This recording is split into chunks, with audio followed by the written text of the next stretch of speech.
Nós iremos ler no Evangelho segundo escreveu São Lucas, capítulo 8, a partir do verso 41. Evangelho segundo escreveu São Lucas, capítulo 8, a partir do verso 41.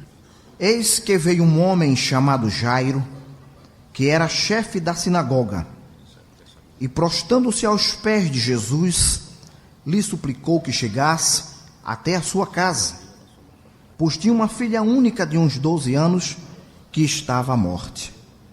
Enquanto ele ia, as multidões o apertavam.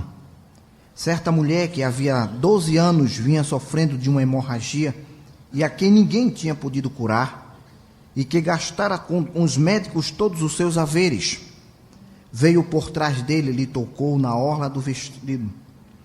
E logo se lhe estancou a hemorragia. Mas Jesus disse: quem me tocou? Como todos negassem, Pedro com seus companheiros disse: Mestre, as multidões te apertam e te oprimem, e dizes: quem me tocou? Contudo, Jesus insistiu: alguém me tocou, porque senti que de mim saiu o poder.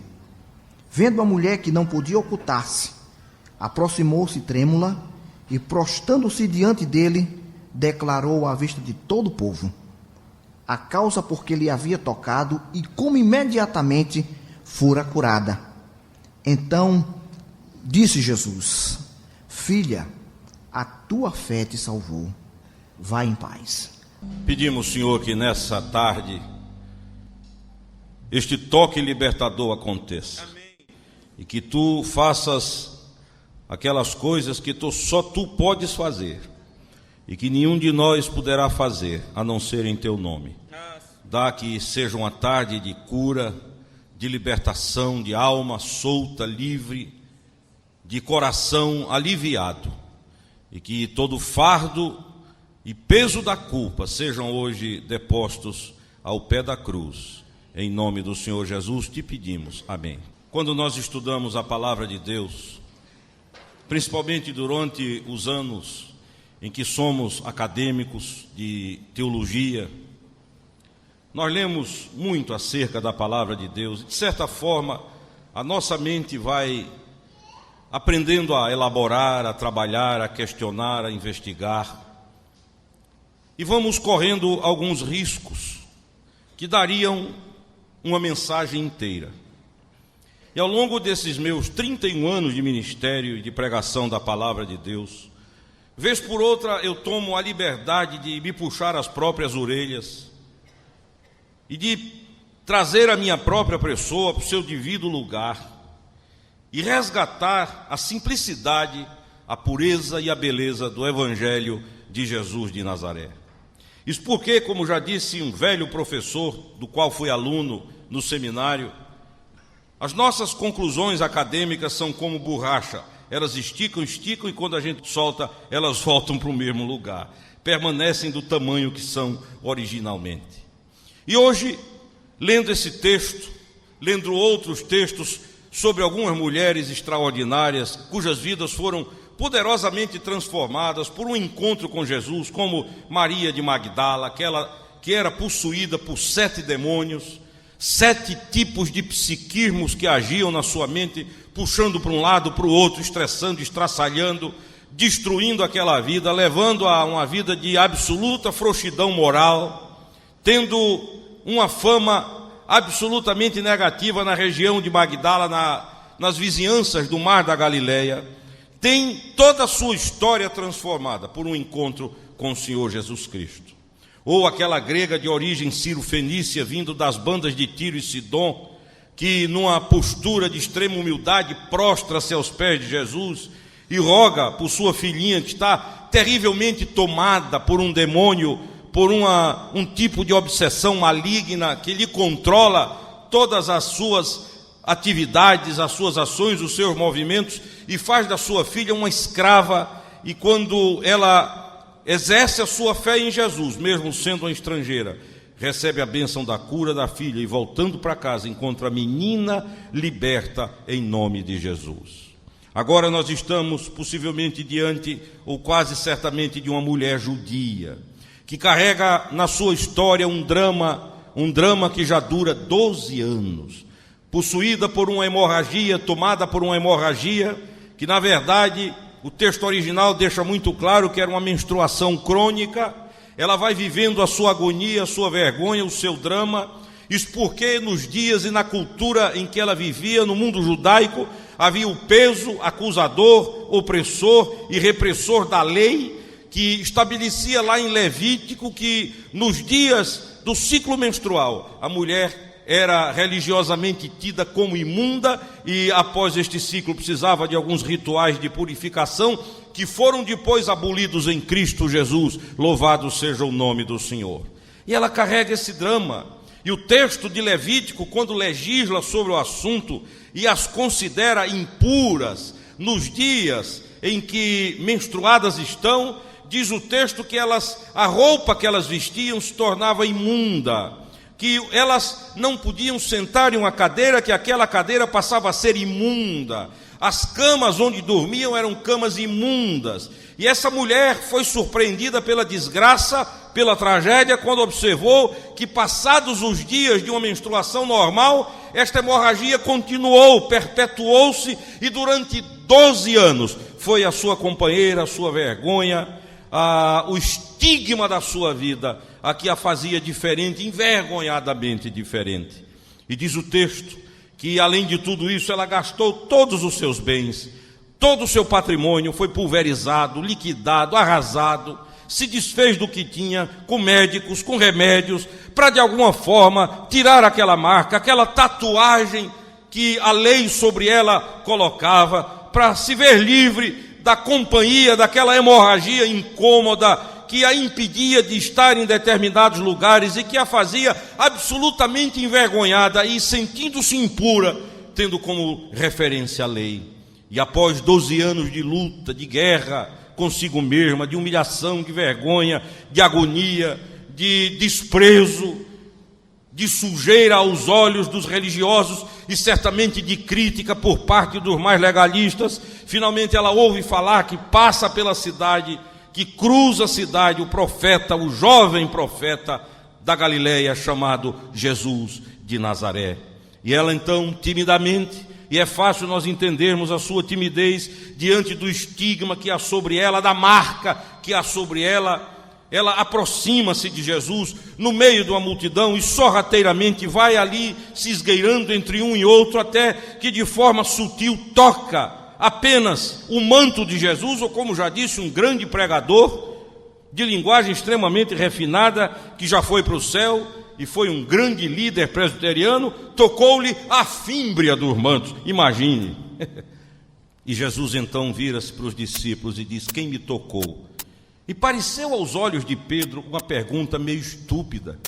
Isso porque a multidão era grande, e a multidão andava aos troncos e barrancos, era muita gente, empurra para lá, empurra para cá, e Pedro, com certo respeito, mas ainda assim de forma meio irônica, diz: Senhor, como é que o Senhor faz uma pergunta dessa? Isso é pergunta que se faça, uma multidão destas, gente que não acaba mais, povo se movimenta para um lado, para o outro, vai para lá, vem para cá, e o Senhor pergunta quem me tocou. Ora, quem de nós vai saber quem lhe tocou? E Jesus então responde a Pedro dizendo: não, alguém me tocou, porque de mim saiu poder, de mim saiu virtude. E a mulher, olhando para o seu corpo, olhando para si mesma, procurou os vestígios daquela hemorragia que a acompanhava, e não mais o encontrando, e vendo-se curada, observando-se completamente limpa, apareceu aos olhos do Senhor e da multidão e finalmente declarou-se, dizendo: quem te tocou fui eu, e esta é a minha história. Ao que Jesus olha para aquela mulher e diz: filha, a tua fé te salvou, vai-te em paz, amém. Meus amados irmãos, esse texto é de uma riqueza tremenda. Esse texto é maravilhoso, em primeiro lugar, porque essa mulher tem o endereço certo, ela vai a Jesus.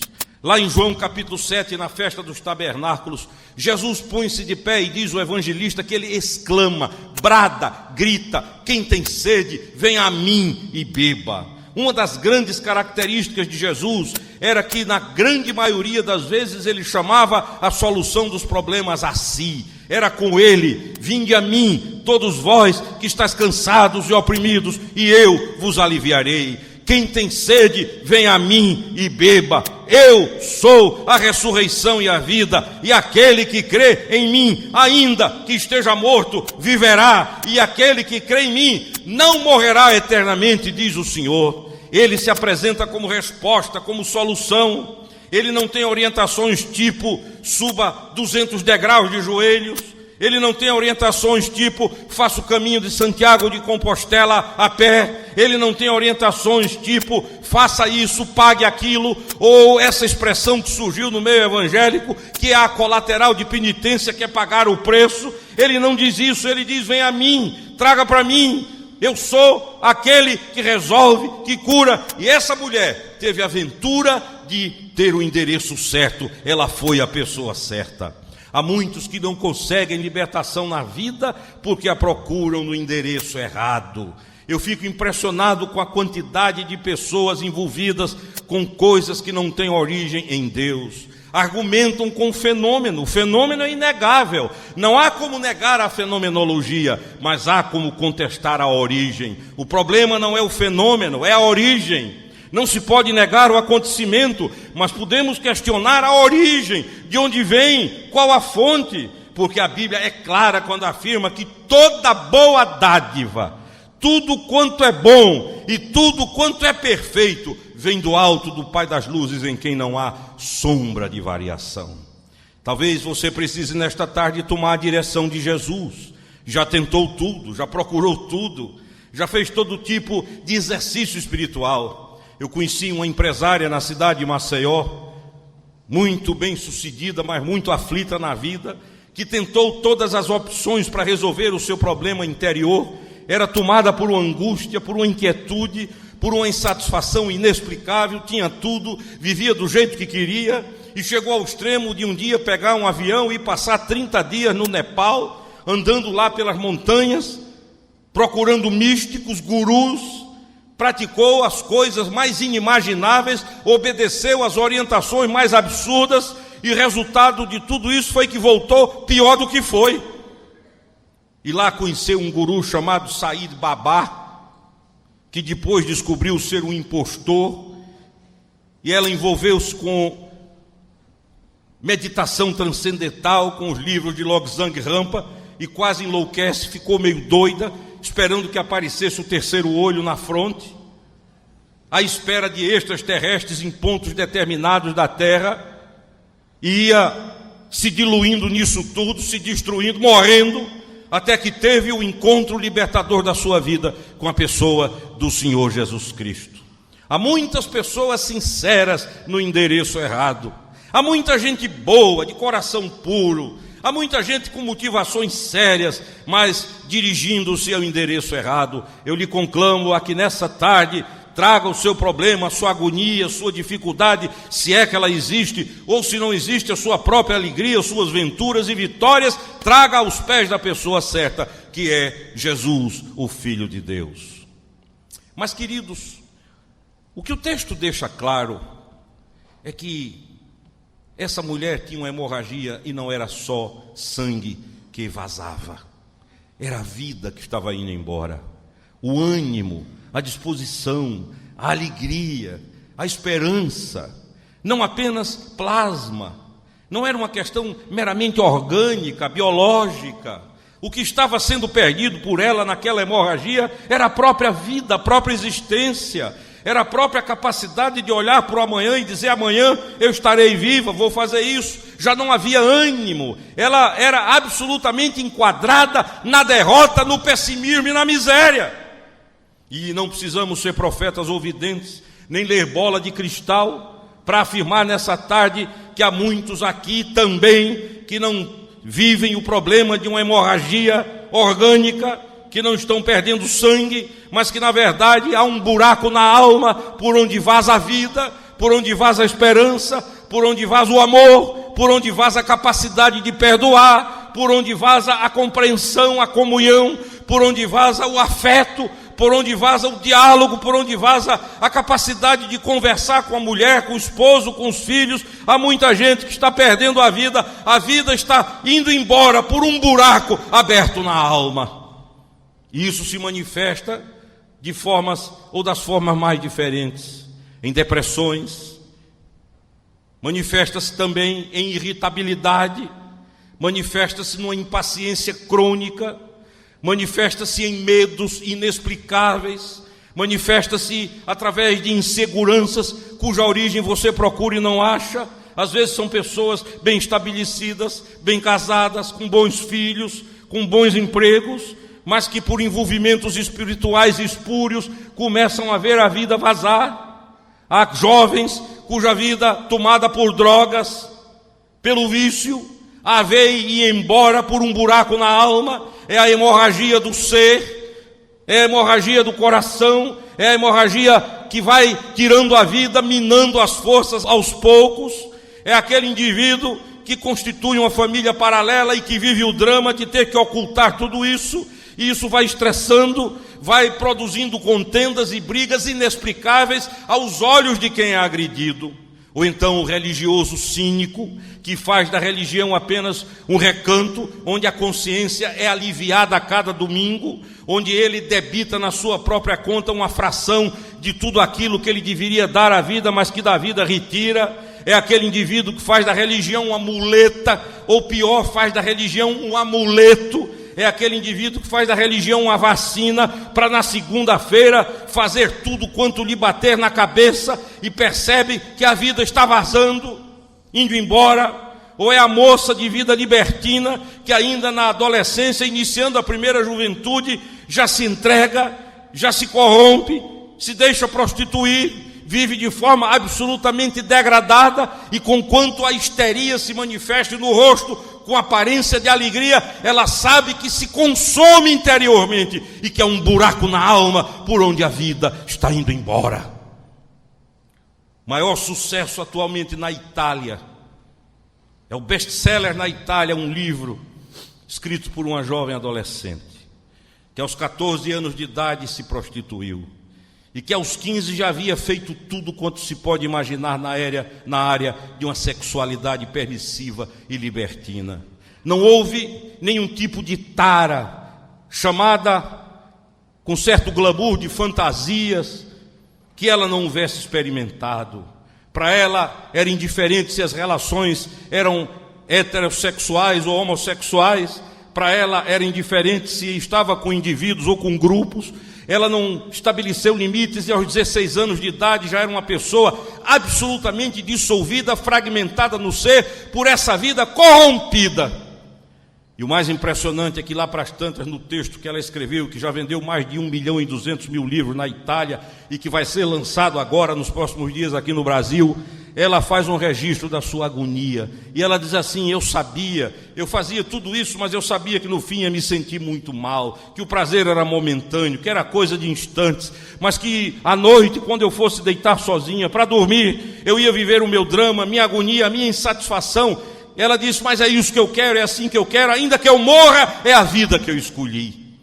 Tinha consciência absoluta da fuga, do que vazava da alma, do ser que estava se diluindo no pecado e numa vida devassa. Amados irmãos, quantas pessoas assim, quanta gente assim, fugindo da vida, porque não por 12 anos, mas às vezes mais ou menos, percebem a incurabilidade do mal, percebem que a vida está vazando, que esse buraco na alma é a porta por onde a própria história sai. Já não há esperança. E o pior desse estilo de vida é a escravidão constatada quando se quer deixar e não se consegue. São pessoas que dizem para si mesmas: é a última vez. São pessoas que dizem para si mesmas: só faço essa vez.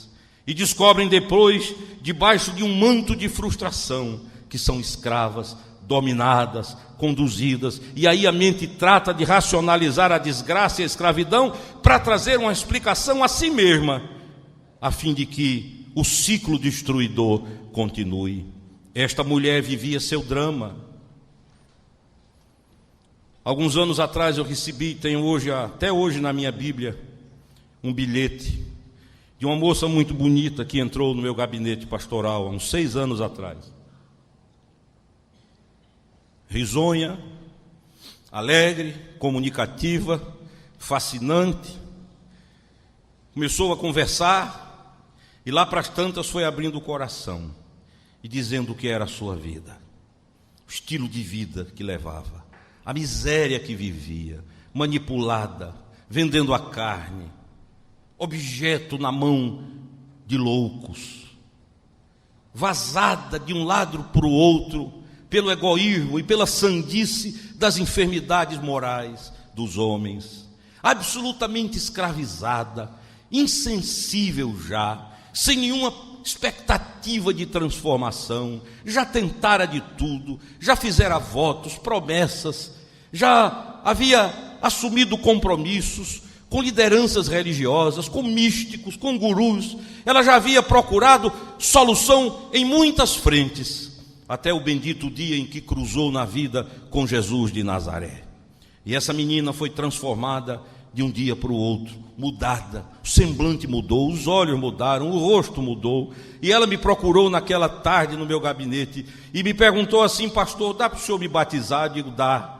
E no domingo seguinte eu a batizei em nome do Pai, do Filho e do Espírito Santo. Completamente nova, nova criatura, as coisas velhas passaram, eis que tudo se fez novo. Ela foi tocada pelo poder transformador de Jesus de Nazaré. Queridos, a mulher dessa história vivera 12 anos em agonia. 12 anos para quem vive em agonia é uma eternidade. 12 anos para quem vive em sofrimento é um tempo inimaginável. 12 anos é tempo suficiente para liquidar, para murchar a esperança, para arrasar a vida, para tirar de diante dos olhos toda a possibilidade de vitória.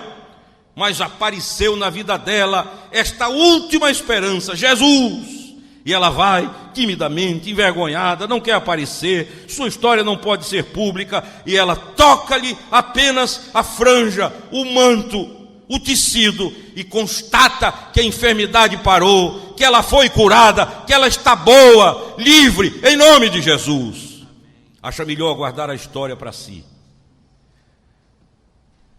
Mas o texto começa dizendo, aí no verso 41, que o Senhor Jesus queria ocultar-se. Eu já ouvi um sermão extraordinário nesse texto, cujo título era o Deus que não pode ocultar-se. E quando ele não pode ocultar-se, percebe, porque Deus não tem costas, ele está sempre de frente para o necessitado, Deus está sempre de frente para aquele que dele precisa. O Senhor Jesus diz aí, alguém me tocou, e estabelece o toque, a diferença entre o toque da fé e o mero empurrão. Estabelece a diferença entre a atividade meramente mecânica e aquela que é carregada de unção. Ele diz, alguém me tocou, foi diferente, é coisa nova, houve fé nisso. Essa pessoa que me tocou de forma diferente. E diz a Bíblia que diante desta constatação a mulher se desnuda, aparece e diz, fui eu, Senhor.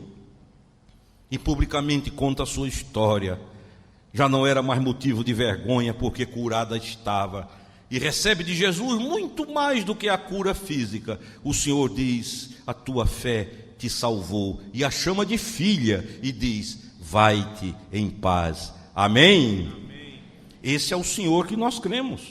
Há muitos anos eu conheci, no bairro de Copacabana, uma senhora chamada Dona Maria Helena, esposa de um escrivão, ou melhor, de um tabelião. Dona Maria Helena morava na avenida Nossa Senhora de Copacabana, e o casal tinha apenas um filho. E Dona Maria Helena tentara de tudo para ser curada de uma enfermidade. Dona Maria Helena frequentava um determinado local onde havia sacrifícios de animais. E Dona Maria Helena chegou a rasgar uma galinha com as próprias mãos e beber o sangue. Todos os votos possíveis. Eu vi alguém aí chiando.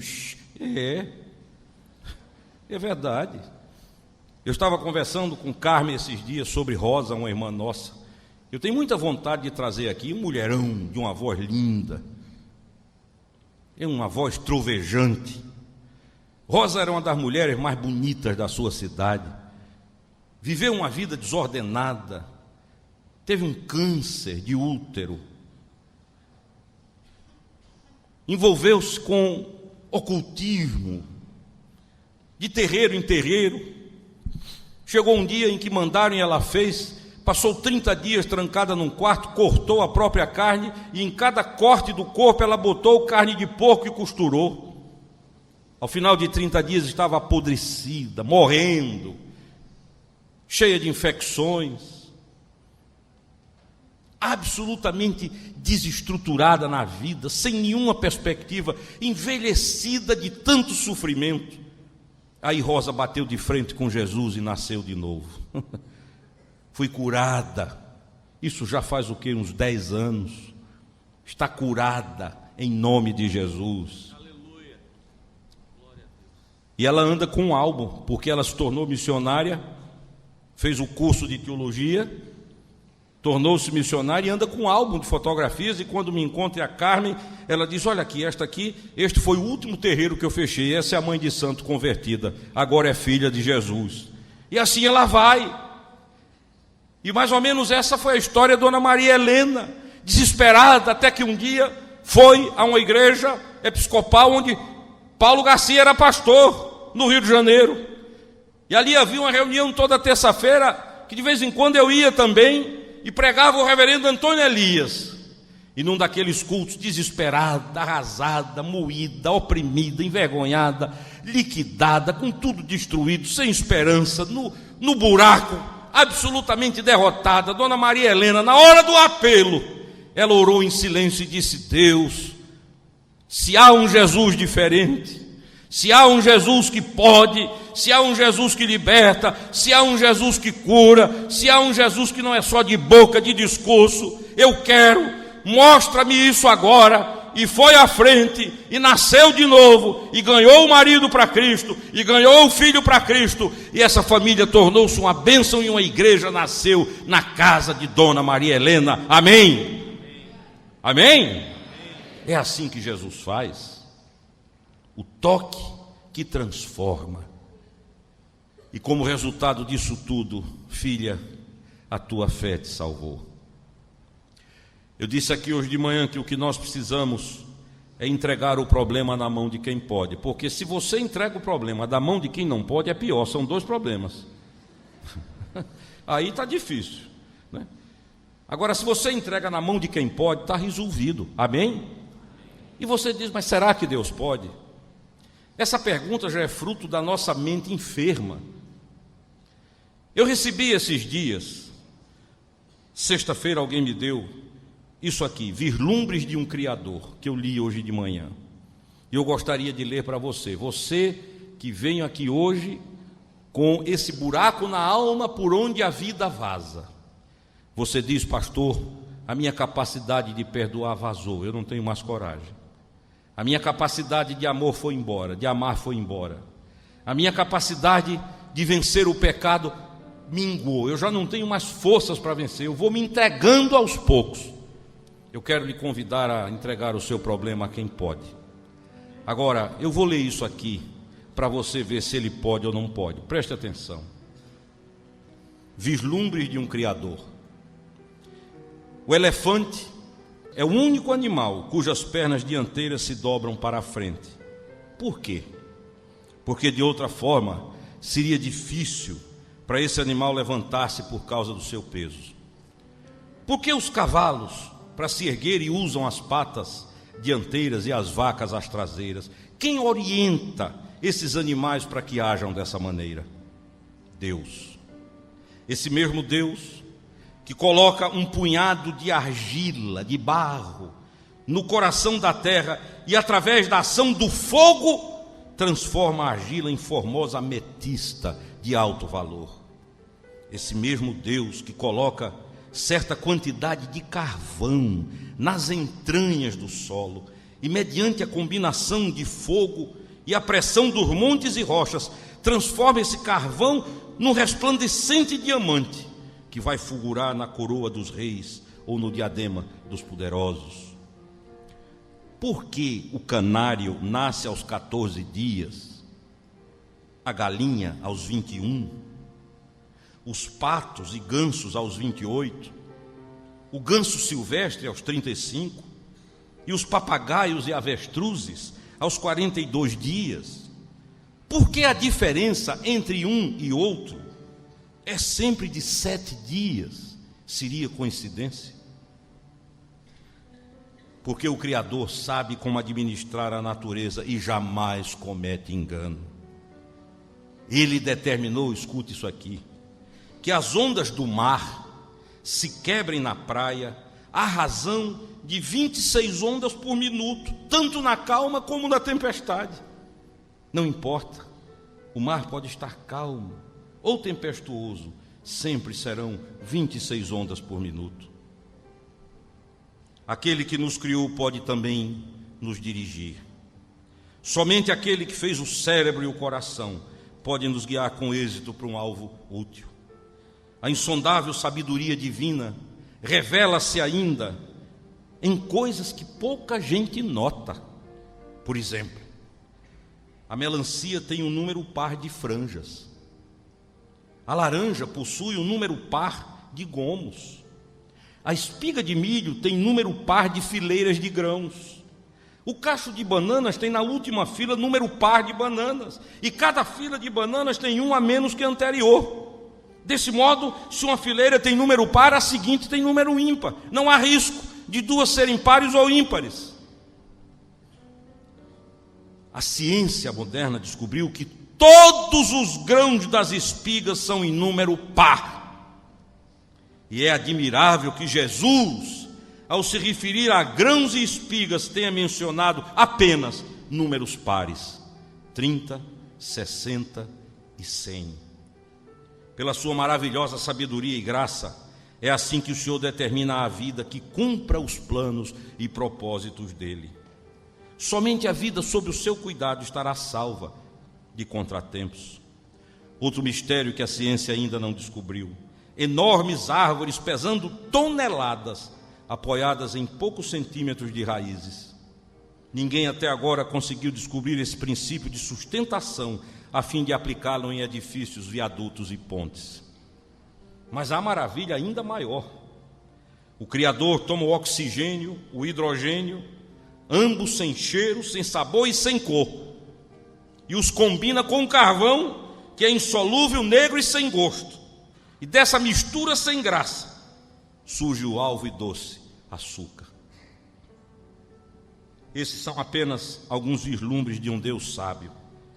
Esse mesmo Deus que realiza tais maravilhas no mundo que Ele criou, pode também efetuar em nós um milagre que nós tanto necessitamos. Por isso diz a Bíblia, diz o louco no seu coração, não há Deus. Diz o louco no seu coração, não há Deus. Queridos, será que não vale a pena entregar a vida nas mãos desse Deus? Isso que eu li é apenas um vislumbre do que Ele é e do que Ele pode. A esta mulher bastou tocar-lhe o manto, e 12 anos de agonia se foram. Uma hemorragia foi estancada, uma vergonha foi encerrada, um desespero foi concluído, e dali para frente uma nova vida começou. A revista Veja deste final de semana faz uma menção à Igreja Batista de Lagoinha, em Belo Horizonte. Menção essa que foi um registro feito pela Organização Mundial da Saúde, de que no ministério daquela igreja, 40% dos viciados que procuram ali libertação são libertos em nome de Jesus. Isso significa, segundo a OMS, 8 vezes mais do que a média estabelecida nas clínicas por aí afora. 40%. Eu vi aquela obra começar e lembro até hoje com saudade de um menino chamado Geraldinho, marginal, fumava maconha, cheirava cocaína e tudo que aparecesse na frente. Tinha uma bala no ombro. Pra vocês terem uma ideia de quem era a peça, ele viciou um cavalo em maconha. Ele andava numa charrete e quando ele acendia o baseado dele, o cavalo virava o pescoço e fazia sinais com a cabeça, e Geraldinho ia lá e aí conheceu Jesus, nasceu de novo, começou uma obra tremenda. E eu lembro do testemunho de Geraldinho, pequenininho, e um dia ele encarou aquela igreja enorme, superlotada. Hoje ela tem 30 mil membros. E Geraldinho olhou para a igreja e disse: muitas vezes eu dormi ali na entrada, drogado, e conhecia muitos de vocês pelos sapatos, disse ele. Há irmãs aqui que os sapatos eu conhecia, outros eu conhecia pela passadinha. E ele encarou a igreja e disse: mas nunca, nenhum de vocês parou para falar comigo. Eu ouvi aleluias, cânticos, glória a Deus, vibrações, eu deitado, doidão. Vocês saíam alegres, abraçados, mas nunca se abaixaram para falar comigo. E Geraldinho disse: mas graças a Deus ele abaixou-se do céu à terra, veio de lá até esse planeta enfermo, e me tocou e me salvou. Você sabe, hoje Geraldinho é um pregador do Evangelho. Louvado seja o nome do Senhor. Esse é o Deus que pode. E eu quero convidar você nesta tarde para trazer a Jesus a hemorragia de sua vida. Talvez a fé esteja vazando e indo embora. Talvez a capacidade de crer esteja diminuindo. Talvez a capacidade de perdoar esteja sumindo. Talvez você diga: eu já perdoei tanto que não tenho mais coragem de perdoar. Talvez o amor esteja desaparecendo. Enfim, talvez haja um buraco na sua alma por onde a vida está indo embora.